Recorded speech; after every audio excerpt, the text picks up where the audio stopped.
大家有冇諗過一個問題？香港人呢三個字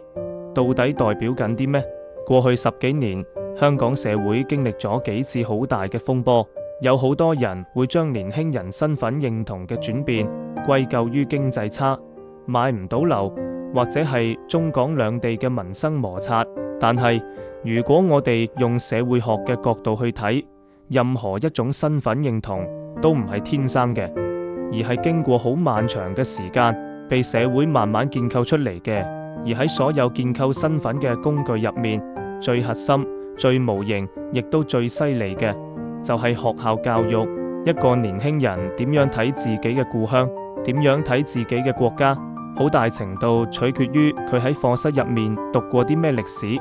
講咩語言，同埋接收過咩價值觀。今日我哋就帶大家穿越過去大半個世紀，睇下香港嘅教育政策點樣喺100年間重塑咗幾代香港人嘅身份認同。如果將時間推返去1950年代之前，當時嘅香港人其實冇咩香港人嘅概念。大家喺街頭問人，多數人會答你：我係廣東人、潮州人或者上海人。嗰陣時嘅香港對好多華人嚟講，只係一個借來的地方。大家南下打工避難，個心始終都係向住神州大地，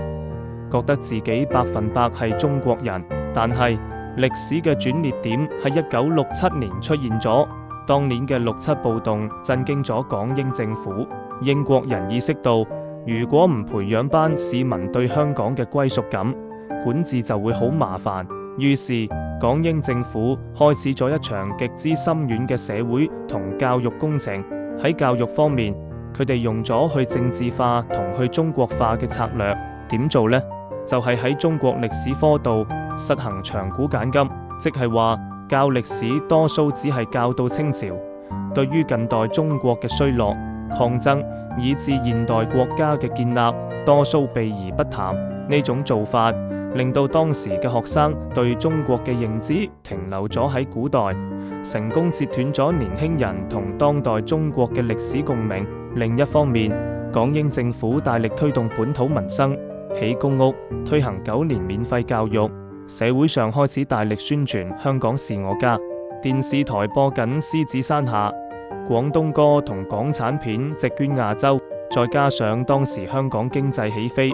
成為亞洲4小龍。喺呢種環境下長大嘅年輕人，開始有咗一種強烈嘅本土優越感。香港人呢個極具本土特色嘅身份認同，就係喺呢個時候深深咁扎根落嚟。1997年香港回歸，法理上香港人成為咗中國公民，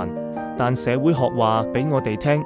主權回歸唔等於人心自動回歸。回歸頭10年，國家俾咗香港好大嘅支持。98年打大鱷，03年非典後開放自由行，而到咗2008年，可以話係香港人國家認同感嘅歷史最高峰。當年北京奧運嘅自豪感，仲有汶川地震時香港人展現出血濃於水嘅同胞之情，令到根據當年大學民調顯示，香港市民對中國人身份嘅認同度創下歷史新高。但係呢種建基於感性事件嘅認同感其實好脆弱。點解？因為當時特區政府嘅教育政策出現咗迷失。回歸初期嘅教育官員好多都係殖民地精英體制出身，佢哋搞教改，將重點放晒喺學制接軌、兩文三語呢啲實用主義層面，但就嚴重忽略咗重構國民身份認同呢個歷史任務。當時認識國家嘅內容只係零散咁放喺常識科或者課外活動度，冇紮實嘅歷史教育同制度化嘅國民意識做根基。呢座建喺沙灘上面嘅認同之塔，一旦遇到風浪就好容易冧。2010年之後，隨住中港兩地交流越嚟越頻密，資源分配、文化差異引起嘅摩擦開始浮現。喺呢個背景下，教育機制長期積累嘅漏洞，終於成為引爆青年身份認同危機嘅導火線。當中最核心嘅問題有3個。第一係國民教育科嘅胎死腹中。2012年政府想推行國教，但喺部分傳媒同政治力量渲染下，被標籤為洗腦，引發大規模抗爭而被迫擱置。香港就咁錯失咗係統勝建構國民認同嘅最佳時機。第二係中國歷史科被長期邊緣化。回歸之後，中史喺高中竟然變成咗少數人先會讀嘅選修科。初中中史又係課時少、開度大，學生只能夠死記硬背。一個年輕人如果連自己國家經歷過嘅苦難同奮鬥都唔了解，又點會有深厚嘅歸屬感呢？第三，亦都係最具爭議嘅，就係通識教育科嘅異化。2009年開始，通識科成為高中必修必考，原意係想學生多角度思考，但特區政府當時取咗極度自由放任嘅態度，無統一課程大綱，教科書唔需要送審。結果點樣？一啲帶有強烈政治傾向嘅教材流咗入校園。喺探討今日香港同現代中國嘅時候，有啲未經審核嘅教材，對國家嘅成就輕描淡寫，但就用大量篇幅去放大社會嘅負面新聞，甚至有啲人打住批判性思考嘅旗號，向心智未成熟嘅學生過度渲染違法達義呢啲偏激觀念。喺同溫層效應下，通識科無形中變咗部分有心人傳播激進本土主義，強化對內地抗拒心理嘅平台。回顧呢100年歷史，我哋好清楚咁睇到，香港人嘅身份認同從來都唔係渾然天成，而係特定歷史環境同埋教育政策建構出嚟嘅結果。前幾年發生嘅社會風波，正正係呢種認同缺失，加上教育機制失靈，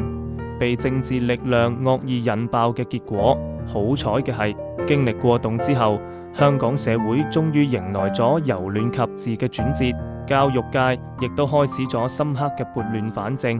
備受爭議嘅通識科已經被全新嘅公民與社會發展科取代，明確要求學生了解國家發展同憲制基礎。中國歷史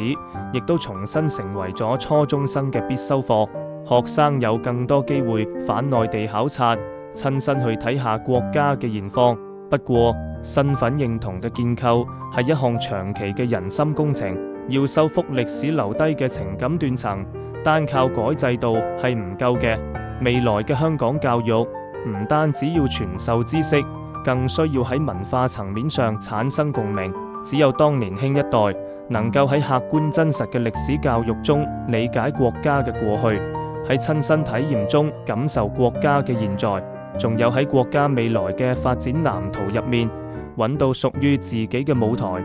嗰份跨越100年嘅身份認同焦慮，先至可以真正平息，實現真正嘅人心回歸。如果你覺得呢條片幫到你更深入了解香港社會嘅演變，記得撳個 like、subscribe 我哋嘅 channel， 同埋 share 俾你身邊嘅朋友。你對香港教育又有咩睇法呢？留言話俾我知啦，我哋下次見。